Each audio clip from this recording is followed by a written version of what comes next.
Iran America Israel का युद्ध जहां पूरी दुनिया को डरा रहा है, वहीं तेल संकट से वैश्विक हालात भी बिगड़ते दिखाई दे रहे हैं।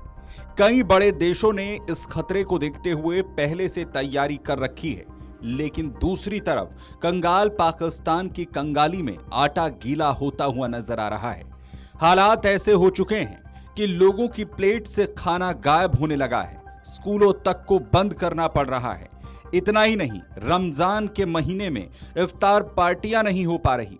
अगर ये युद्ध लंबा खिंच गया तो पाकिस्तान की बर्बादी लगभग तय मानी जा रही है। दरअसल मिडिल ईस्ट में जारी ईरान इजराइल संघर्ष और हॉर्मुज स्ट्रेट के आसपास बढ़ता तनाव अब पाकिस्तान पर सीधा असर डाल रहा है।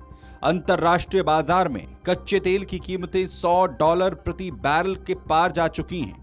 इसका सबसे बड़ा झटका उन देशों को लगा है जो पूरी तरह आयातित तेल पर निर्भर हैं, और पाकिस्तान उनमें सबसे ऊपर दिख रहा है।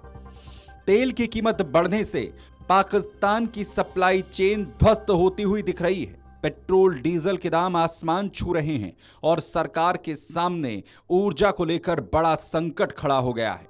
हालात इतने खराब हो चुके हैं कि प्रधानमंत्री शहबाज शरीफ की तरफ से लोगों से अपील की जा रही है कि ईंधन की खपत कम करें, क्योंकि पाकिस्तान में ईंधन की कमी होती हुई दिख रही है।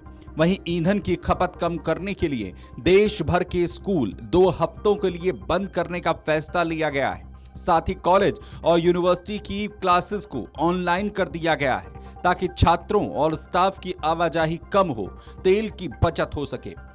इतना ही नहीं, रमजान के महीने में लोगों को सरकारी कार्यक्रम, ऑफिशियल डिनर और इफ्तार पार्टियों तक करने पर रोक लगाई गई है। ये कदम खुद इस बात को बता रहा है कि पाकिस्तान के अंदर तेल संकट आखिर किस हद तक बढ़ चुका है। लेकिन परेशानी सिर्फ पेट्रोल डीजल तक सीमित नहीं है।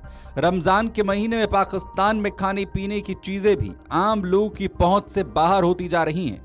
कमजोर प्राइस कंट्रोल सिस्टम पूरी तरह से फेल दिखाई दे रहा है। बाजारों में फल और सब्जियां सरकारी रेट से कहीं ज्यादा कीमतों में बिक रही हैं। उदाहरण के तौर पर फर्स्ट ग्रेड केले का सरकारी रेट करीब 240 पाकिस्तानी रुपए तय था, लेकिन बाजार में वही केला 300 रुपए पाकिस्तानी रेट के हिसाब से बिका। अमरूद, अनार, सेब और अदरक जैसी चीजों के दाम भी तेजी से बढ़े हैं, जिससे आम लोगों की जेब पर भारी बोझ पड़ रहा है। महंगाई का ये तूफान ऐसे वक्त में आया है जब पाकिस्तान की अर्थव्यवस्था पहले से ही कमजोर हालात में है। विदेशी कर्ज, गिरती मुद्रा और बढ़ती बेरोजगारी के बीच अब तेल संकट ने हालात और ज्यादा खराब कर दिए हैं। कई एक्सपर्ट तो ये तक कह रहे हैं कि अगर मिडिल ईस्ट में युद्ध और तेज हुआ तो पाकिस्तान में पेट्रोल डीजल की भारी किल्लत हो सकती है। इस पूरे संकट की जड़ हॉर्मुज स्ट्रेट है, जहां से दुनिया के बड़े हिस्से का तेल गुजरता है। ईरान, अमेरिका, इजराइल के बीच बढ़ते तनाव की वजह से इस समुद्री रास्ते पर खतरा बढ़ गया है। पाकिस्तान की ज्यादातर तेल आपूर्ति भी इसी रास्ते से होती है। ऐसे में सप्लाई में थोड़ी सी भी रुकावट पाकिस्तान के लिए बड़ी मुसीबत बन गई है। यही वजह है कि अंतर्राष्ट्रीय बाजार में तेल की कीमतों में उछाल का सबसे ज्यादा असर पाकिस्तान पर पड़ रहा है। हालात ये हैं कि पाकिस्तान की आम जनता रोजमर्रा की जरूरतों के लिए जूझ रही है।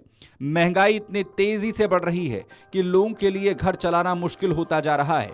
ऊर्जा संकट की वजह से उद्योगों और कारोबार पर दबाव बढ़ रहा है, जिससे आर्थिक स्थिति कमजोर होती हुई नजर आ रही है। जाहिर है, मिडिल ईस्ट की जंग का सबसे दर्दनाक असर पाकिस्तान पर हुआ है। जहां बड़े देश इस संकट से निपटने की तैयारी कर चुके हैं, वहीं पाकिस्तान की अर्थव्यवस्था इस झटके को सहन करने की हालत में नहीं दिख रही। ये युद्ध अगर लंबा चलता है तो पाकिस्तान के लिए आने वाले दिन और ज्यादा मुश्किल हो सकते हैं, क्योंकि महंगाई, ऊर्जा संकट और आर्थिक दबाव मिलकर उसे बर्बाद कर सकते हैं। Video desk, Amar Ujala. अगर आप ये वीडियो YouTube पर देख रहे हैं तो हमारे चैनल को सब्सक्राइब कर बेल आइकन दबाएं, और Facebook पर देख रहे हैं तो हमारे पेज को लाइक करें।